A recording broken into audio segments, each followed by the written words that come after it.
What up, everyone? This episode has been brought to you by Jamhits. Jamhits is a one-stop shop for all of your multimedia needs, whether you're an artist in need of some studio time, recording a music video, if you're in need of printing out some artwork for your upcoming album, show, or merch, Jamhits is the place for you. We also have many different podcasts and radio shows in which you can promote yourself in the confines of our state-of-the-art studio. I guarantee you, once again, Jamhits is the place for you, so go give them a follow on Instagram. This is for all of my sneakerheads out there. I get all of my sneakers from one place, and that is Inland Empire Sneakers. Are you tired of paying those extra fees on certain websites? Are you tired of missing the beat on the latest drops? Are you tired of your shoe plug being outrageously overpriced? Well, if you answered yes to any of those questions, go give Inland Empire Sneakers a try. That's my primo, and let him know that Santi sent you. Once again, Inland Empire Sneakers on Instagram. Go give them a DM, go follow them, and for an extra discount, let them know your boy Santi sent you. What up, everyone? Welcome to another episode of Santi's Section. Today, I have a very close friend of mine here, to say the least. His latest project, Feeling So Blessed, Volume 1, just dropped about a year ago, or about 6 months ago.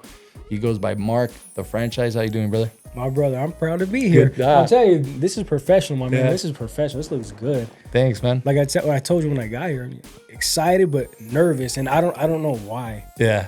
You know, maybe it's been a while since we've seen each other. It's been a minute. Face to face, so maybe I was nervous about that. Yeah, probably. I have that impression. I leave that impression on people. Nah. No, shoot them shots at them people. Let them know. No, you know what, dog?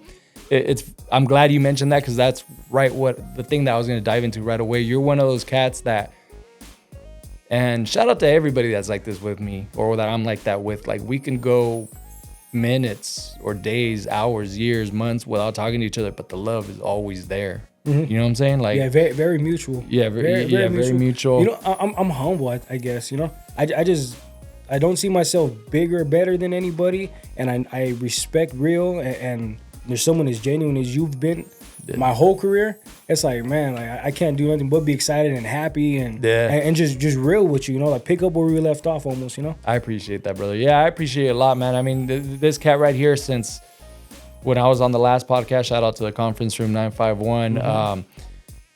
I want to say, like, you were one of the first artists that started following that podcast. You know what I mean? And I remember at the time, I was still trying to find an identity of how all of this marketing works and, posting on stories and all of that. And I remember I would post the polls, Like, I want to say that was our first interaction we ever had. Stories, right? Yeah, the stories. I would post polls. What should we talk about next? Yeah, the topics.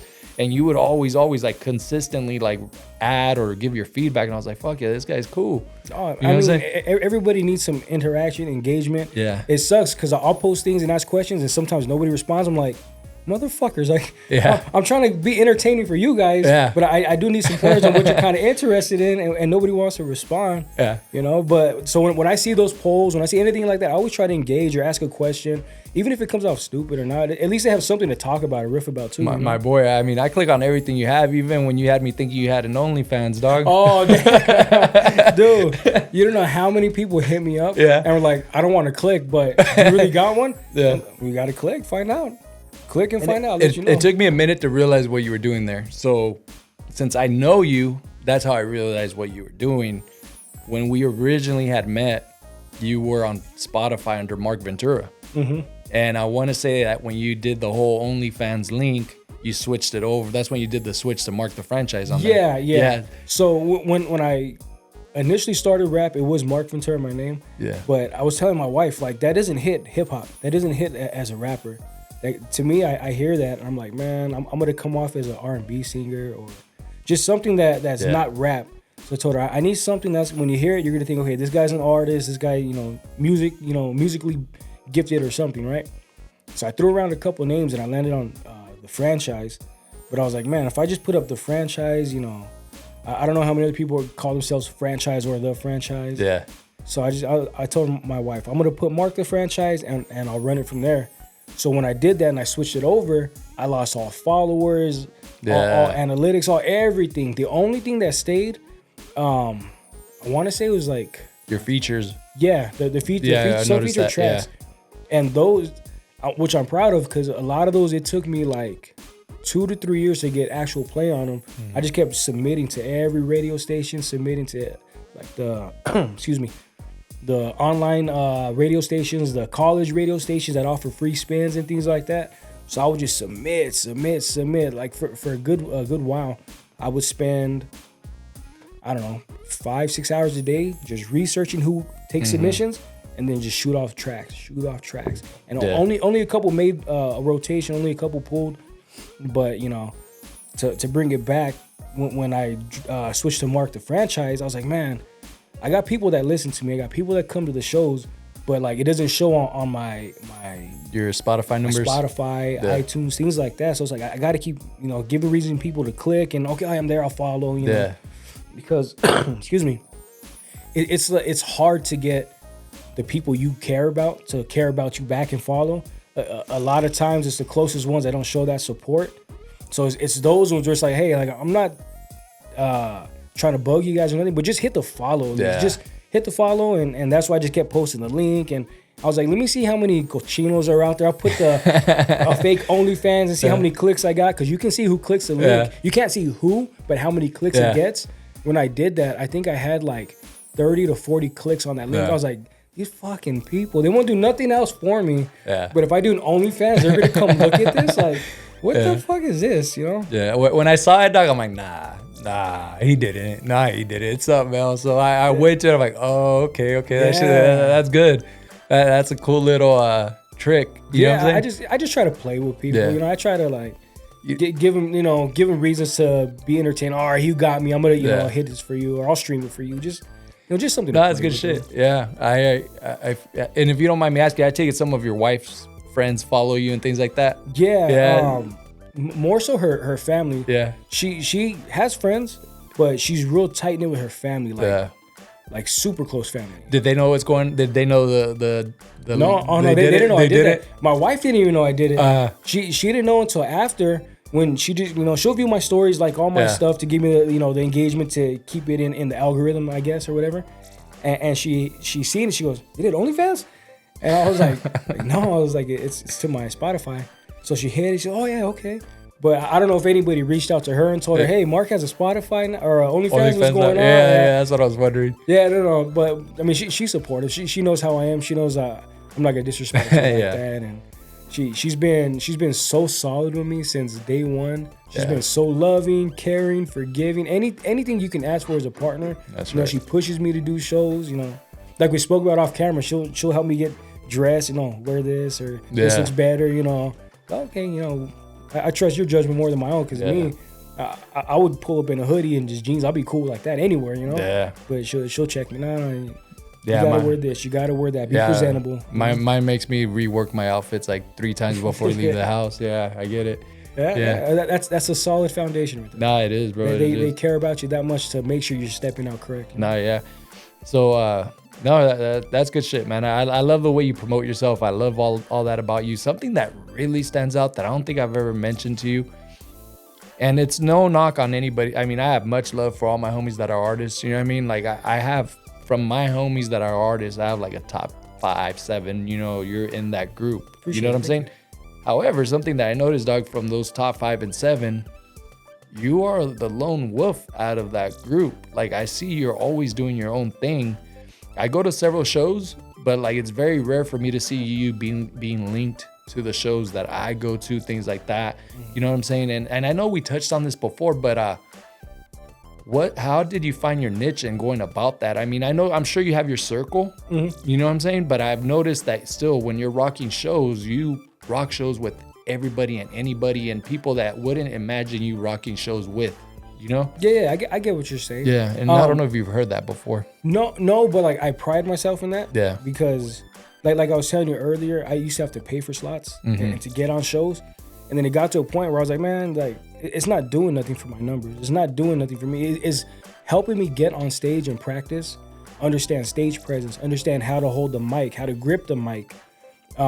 Understanding how to make sure my music's mixed right, so when the DJ's playing it don't come off muffled or not too bass heavy, things like that. So like I said, I used to pay to get on, and then now all I do, believe it or not, it's as simple as just I slide into the promoter's DMs. I'll see a flyer go up, or a different artist who I followed before, or I may have met at a different show or something. They'll post of something they're doing, so I'll just see whoever's putting on the show, the promoter, and I just slide into the DMs. Real cool, you know. A lot. That's another thing too. A lot of artists don't know how to like approach people professionally. They'll just, hey, what's going on, cuz? What's going on, blood? Let me get on the show. What's up with this lineup? You know, shit like that. And for me, it's always, hey, you know, good afternoon, good evening, hello, how are you? Yeah, that's right. You know, I'm so and so. I'm a rapper. I'm, you know, whatever. I'm seeking inquiries on how to get on this lineup. I'm seeking inquiries on booking and submissions, and you know, things like that. And genuinely, those people respond. And even if it's a no, because I've heard a lot of no's. Yeah. They'll be respectful about it. Instead of being like, nah, we're full, we're booked. Oh yeah, appreciate you reaching out. Yeah. Right now we're unfortunately we're booked. I can put you on as an alternate or substitute in case somebody drops, or you know, just different things. But I've always got on these shows or different showcases just by sliding into the DMs. Yeah, dog. And I mean, since I've known you right off the bat, I was like, God damn. I mean, you've opened up for Nocturnal, or I mean, go down that list so they know. Oh man. Mike Jones. Yeah. Nocturnal. Corrupt. Lil Xan. Lil Easy E. And I've also Sugar Free. Who else was it? Yeah, I remember you've had there's a gang. There's a gang, dog, and so many. And how? Where was it that you went? Was it Nebraska, Oklahoma last year that I saw you go? Oklahoma. How'd that come about, dog? So, one of the first tours I ever got to be a part of was called the Cannabis Awards Music Festival. Mm-hmm. It's put on every year by my buddy Sheldon Cooper. Does amazing with these shows. If you're a cannabis enthusiast, you want to be there. You want to be there. It's nothing but good vibes, great artists. The energy around is amazing. The cannabis is in the air, even though it's, you know, not supposed to be. But it's cool. I got on the first show with him. Same thing. I forgot who I was following, and they posted a flyer. Oh, in 2 weeks or 3 weeks, whatever, I'm gonna be here, pull up, this is where it's at, this is the date, things of that nature. My first instinct was like, man, okay, I went to the page and I started looking, who's gonna be there. Mm-hmm. I started going down the whole IG, and I was just impressed, like, man, this is a solid lineup. Yeah. So I just went to the promoter, hit a DM, same thing, real professional, real respectful, asking if there's any possibility to be booked, or what can I do to be considered on this lineup, if not this one, the next one, because I see it's a tour. And within, I want to say, an hour, I got a response. Damn. Hey, what's up, fam? This is so-and-so, blah, blah, blah. And just shot me all the info. So to get on, I just had to sell tickets to get on. Wow. Tickets to get on. And which is, for me, I can move tickets. Yeah. If I tell my family, which is, when I say my family now, it's my wife's family. Yeah. Because my wife's family has shown so much love and support. They've been to so many shows, more so than my mom's side of the family or my dad's side of the family. It's a trip how that happens, huh? Yeah, my wife's family shows that endless support. Yeah. So I knew, okay, I can get a handful of them to come through. Buddies I work with, I know I can get a handful of them to come through. My immediate family is always supportive and pops up when I need them. So it's like I had a group. I was like, okay, let me get tickets. I'll push them. Sure enough, push tickets, and that's what started the whole cannabis tour. Yeah. So I performed on a side stage at the Garden Amphitheater in Garden Grove, and did my thing, did my set, and from there just took off. I was invited back to come to every show that I wanted to, which was at the time it was just the California one, it was Arizona, it was Nevada, and I don't think Oklahoma was there yet. It might have just been those three. And then just year over year, it got bigger. It picked up to Oklahoma, New York, Minnesota. If I'm not mistaken, it's going to go somewhere else. It just gets bigger and better every year. So that's how I ended up, just staying on these lineups with my boy. And he just kept putting me up. And then Oklahoma hit. And I told my wife, I was like, I've never been there. You've never been there. Let's make experience out of it. Let's go. So we went for a couple of days, did the show. And that's just, just starting from that first DM, we ended up all the way in Oklahoma. Shit. How receptive was the Oklahoma crowd to Marc The Franchise? It was cool. Everybody was real nice. At these cannabis shows, that community is receptive no matter who you are, where you come from, what your background is. Yeah. When you're there, it's just one love. It is one love. No matter who you are or what you do, it's one love. Everybody's cool. Everybody's receptive. When I went though, I didn't know who I could pull. I didn't know what fans would be there, supporters would be there. So my wife, she was sitting off to the side. I went up on stage, hit my set, and at the time, like there were some kind of people, kind of standoffish, and eventually they started moving in a little bit. And then a camera lady came up on stage, and she was invited to be there at the show. Mm-hmm. I wish I can remember her IG. I don't remember her IG. I just remember it's Vettel something. Mm-hmm. Something Vettel or Vettel something. She jumped up on stage, and almost at that moment, like I turned and she's right there, and we just started pandering back and forth to each other. So I would be rapping at her camera. I take a step forward, she take a step back. So we start going back and forth. I turn to the crowd, she get good views of me rapping at them. Like it ended up being a really good show. Yeah. It was hot as fuck. Yeah. But it was such a cool show, and she stood with me the whole time, gave me good footage, and she's gonna one of the pictures she took is gonna be my album cover for the next album. Oh hell yeah. Yeah, because I was just so humble. Yeah. That I didn't see her jump up on stage with any other people. Yeah. And the times afterwards, after I got off stage and we seen a couple artists, when she did try to do that, people weren't really paying her attention. And it's like, this person's trying to show you some love, show it back, Yeah. So for me, I was humble, and when I seen the picture that she had, I was like, man, this is amazing. It worked out how it was supposed to be. So it ended up being real receptive. Everybody ended up being real cool. A lot of people from the cannabis shows that were in California, Arizona, Vegas, some of them, not most of them, but some of them made it out to Oklahoma as well. So we all kind of knew each other again. That's cool. Yeah, it worked out real good. So you touched on your stage presence, and that's something that I was going to ask you, because I've seen you perform, and I've seen your stage presence, and you are one of those that, it's rare for me to say this to people, but you know the crowd, you know how to move the crowd and all of that. Where'd you get that from? I don't know. Have you always been that animated? Yeah. I mean, I've never been afraid to talk in front of people. Yeah.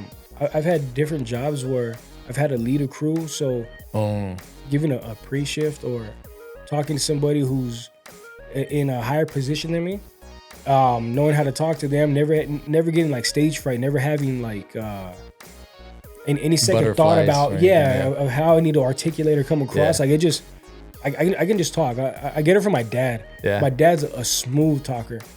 My dad is a smooth talker, so I think I get it from him. But when it comes to the crowd,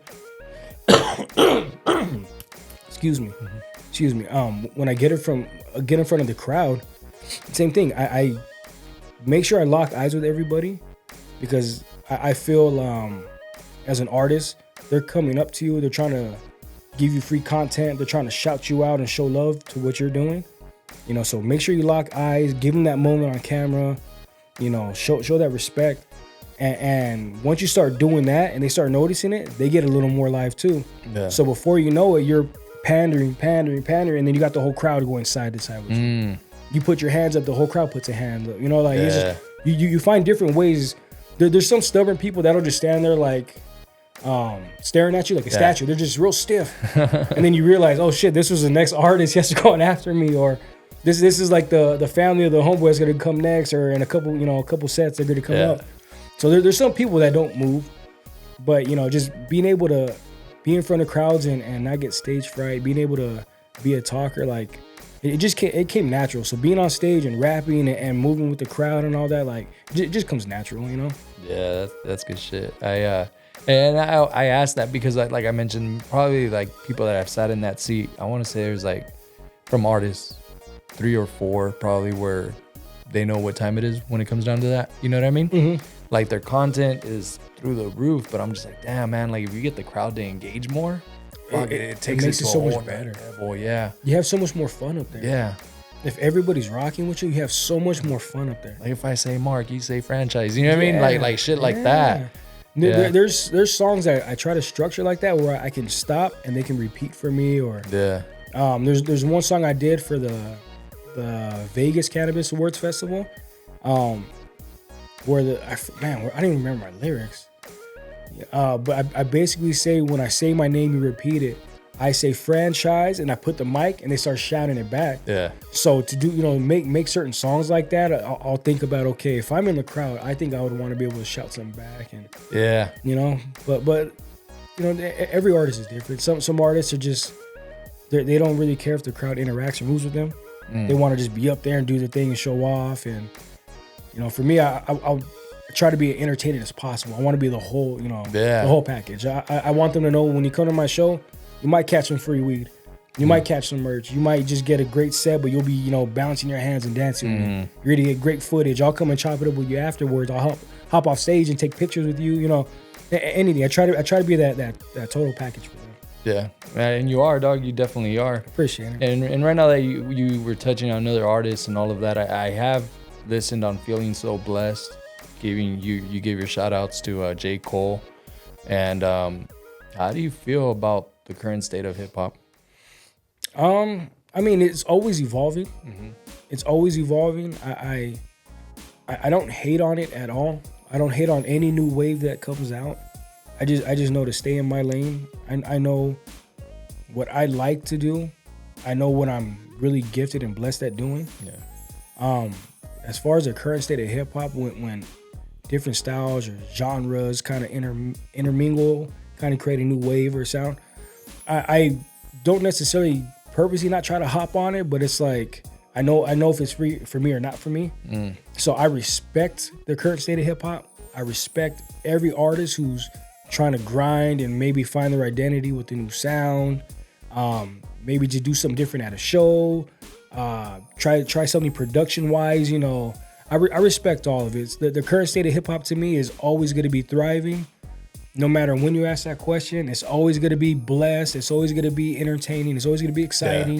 Yeah. It's always fresh. That's one thing about hip hop. It always evolves. And whether you're a fan of it or not, it's always evolving and it's always hitting. Yeah. Always. Yeah. And the reason why I asked that right now with the current state is because of the common, most, the trending topics, you know what I'm saying, that's going on right now. And the beef? Yeah, that's why. And I'm just like, man, maybe it did need that. You know what I mean? Maybe we did need a little bit of that. Like a little, From like the vibe I get off social media, it seems like everybody's back on this. Oh, West Coast is hot again. West Coast is hitting.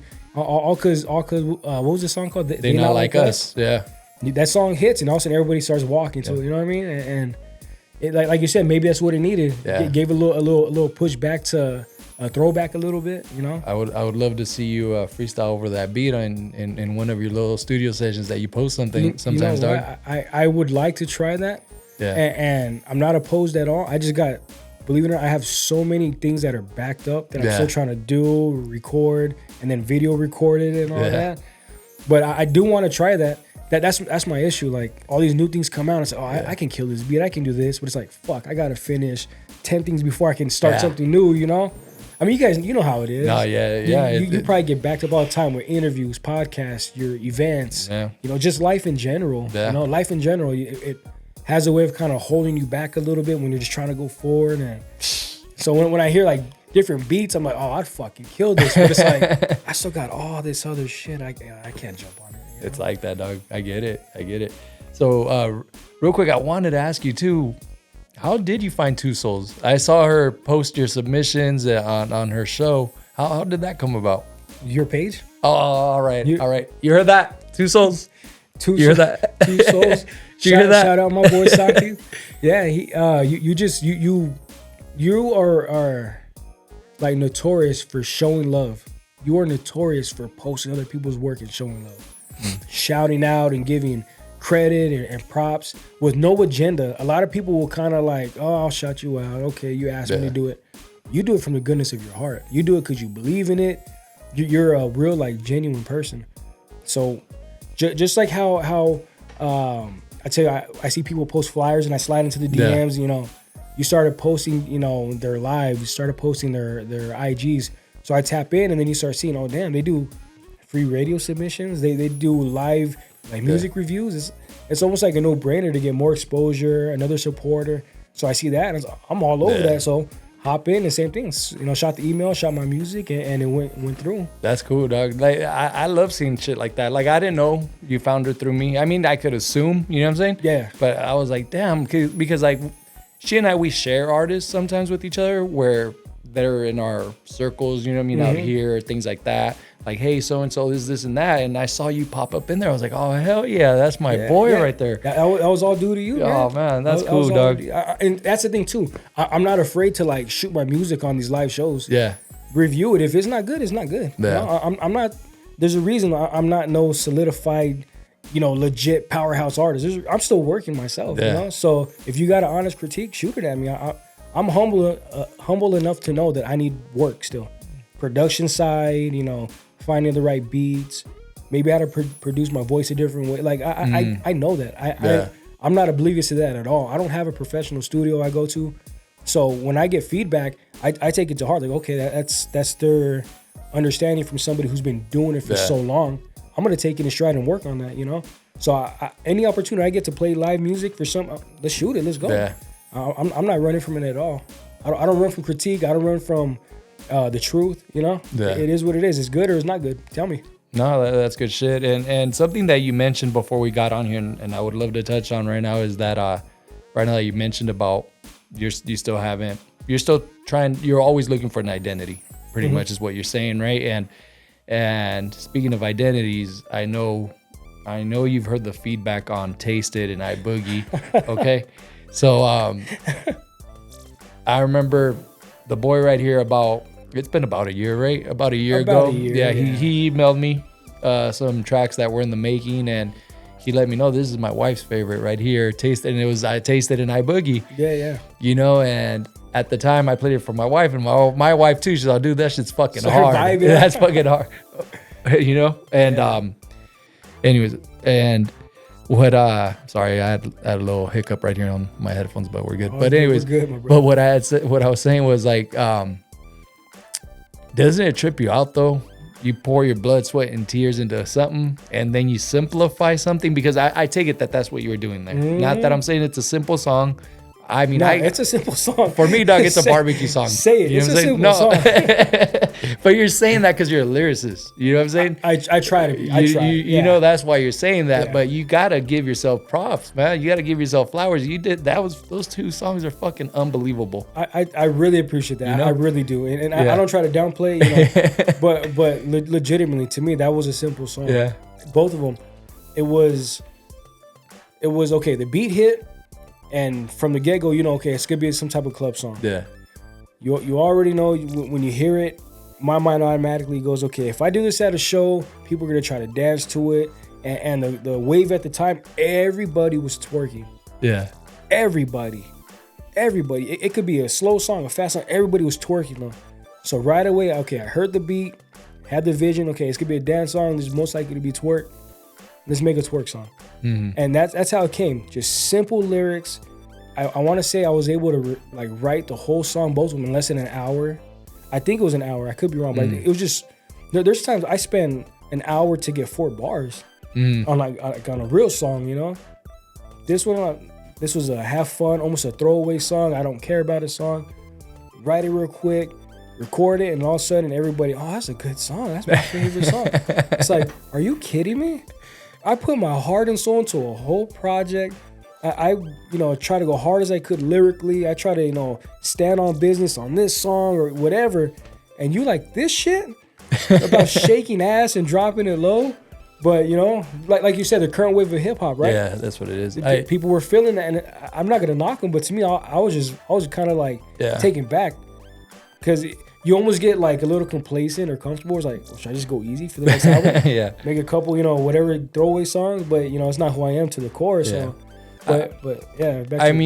I think if you apply it to that formula to where you have that one song like that on every project, it's not gonna hurt. Yeah. You know what I'm saying? You're not wrong. 100%, you're not. I think it goes back to me as overthinking. Yeah. and like my own self-reflection of, like I said, trying to be a lyricist and, you know, trying to carve my path in this Drake era. Yeah. Right now, we're in Drake's time. This is Drake's era. So trying to have an identity in something that's so massive, you know, it's like I don't want to be another person that falls into he just makes a dance song. So it's like just trying to be known as a certain style. But, you know, you're 100% right. It probably wouldn't hurt to throw on a dance song here, a dance song there. Yeah. I don't know. I just, sometimes I hear beats though, and it's like, man, this could be a dance song, but it's like, do I want to waste this beat on just some bullshit lyrics? You know, that's where I get that self-reflect. That's where, you know, like I said, it could be my pride or my ego or whatever it is. Even though I try to have none of it when it comes to music, but it's like I could probably do a whole album, which is nothing but giveaways. It'll probably be receptive better than anything I've done. You know? Yeah.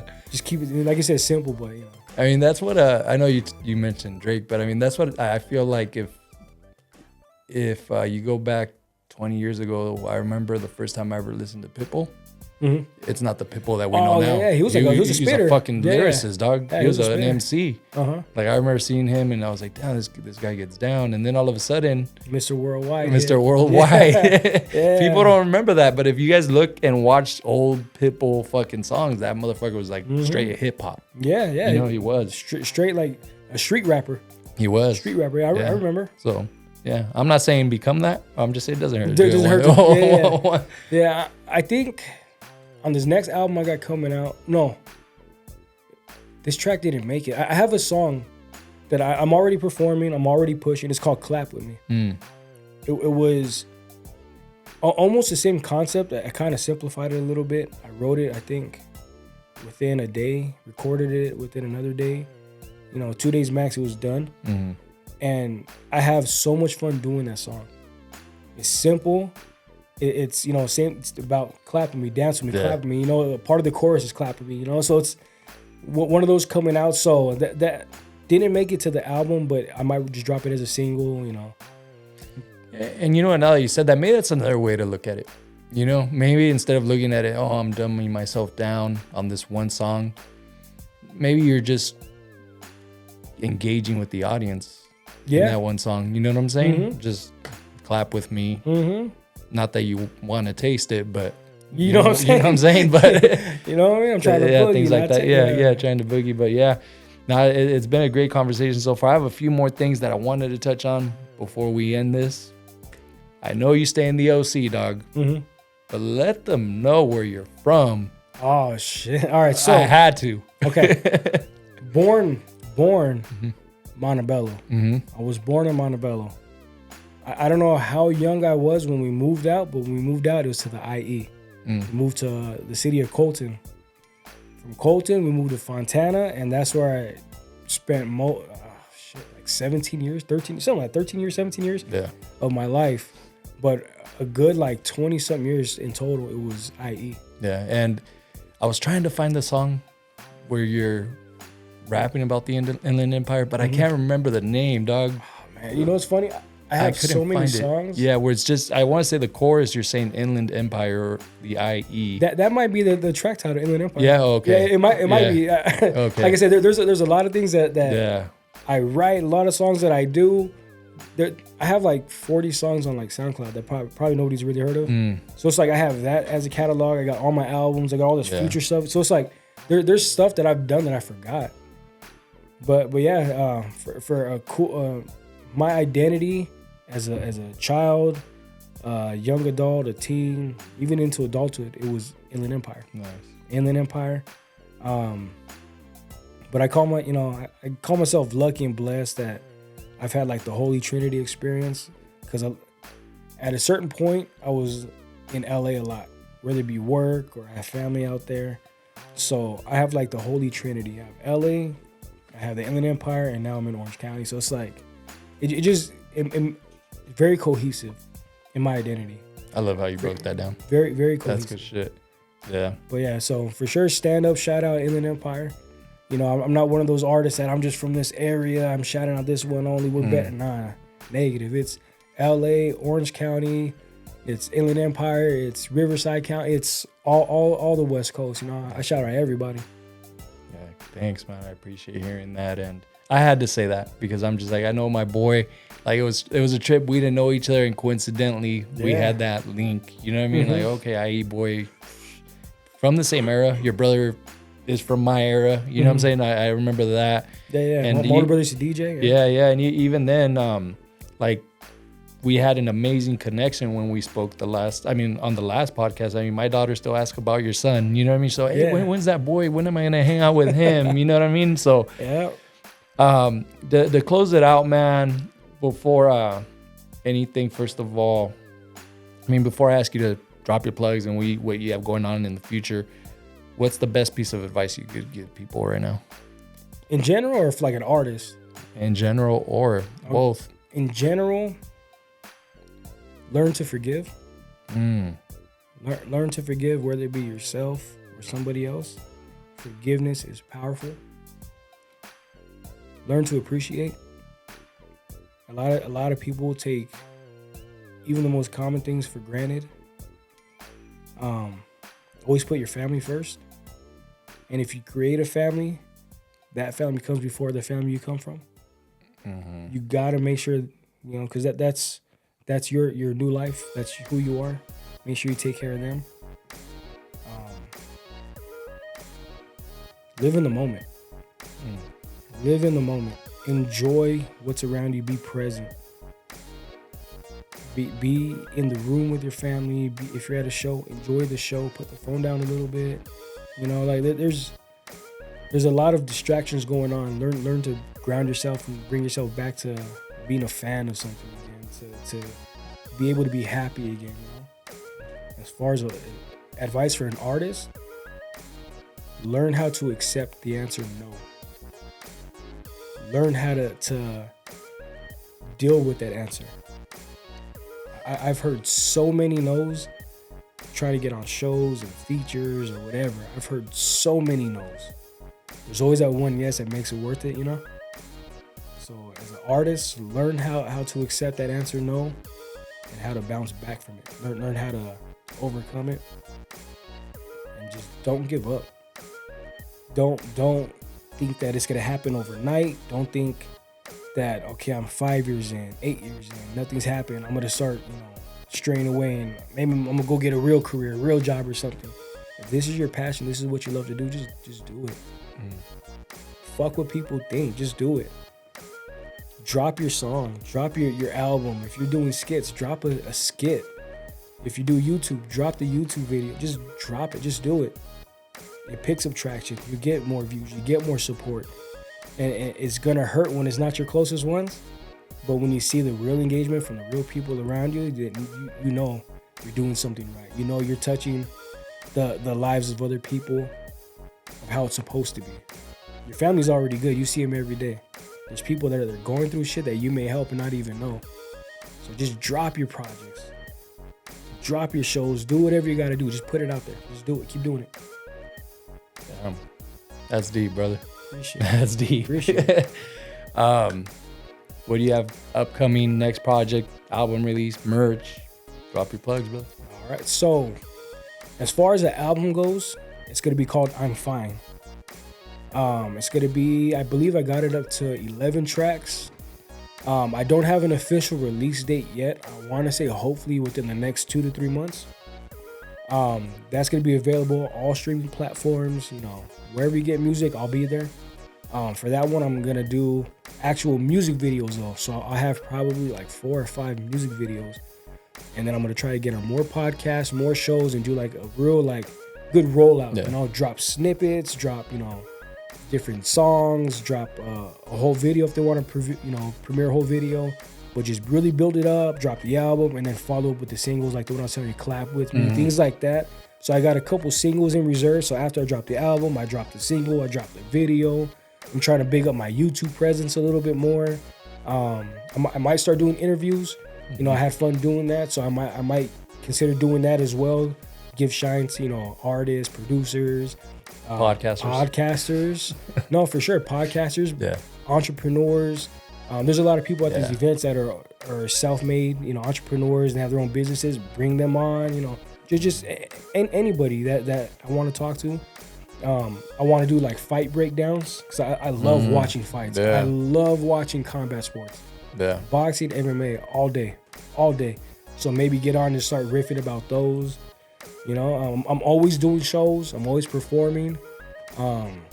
At least 3 weekends out of the month, I'm hitting a stage. That's right. I have at least 5 or 6 collabs in the work with me right now.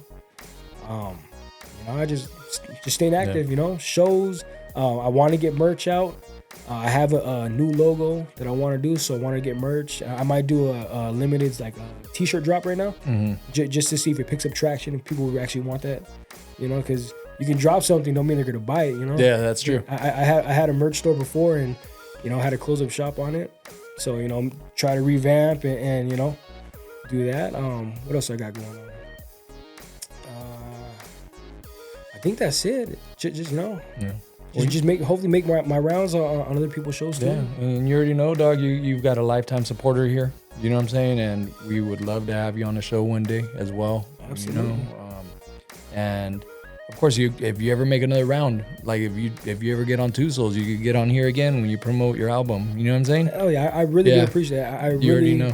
That means a lot. That means a lot. For sure, brother. Like you're a brother to me. You know what I'm saying? Like I very rarely 100%. Say that a few people that have been on here, but you're one of those, you know? Yeah, I appreciate really you. And like I say, even if we don't talk much, you know, we understand life's in session. Yes. You know? Yes. But yes, and I'm inspired by your grind. I'm inspired by everything you're doing. It helps make me a better man because I see you thriving with your family and you're doing, you know, podcasts or shows. Like you don't quit, you don't stop. Even when you had your setback when you got hurt, it's like you push through and you keep finding a way. And to me, that's admirable. A lot of people pussy out and call it quits. You push and you thrive and you just keep, you know, going bigger and better.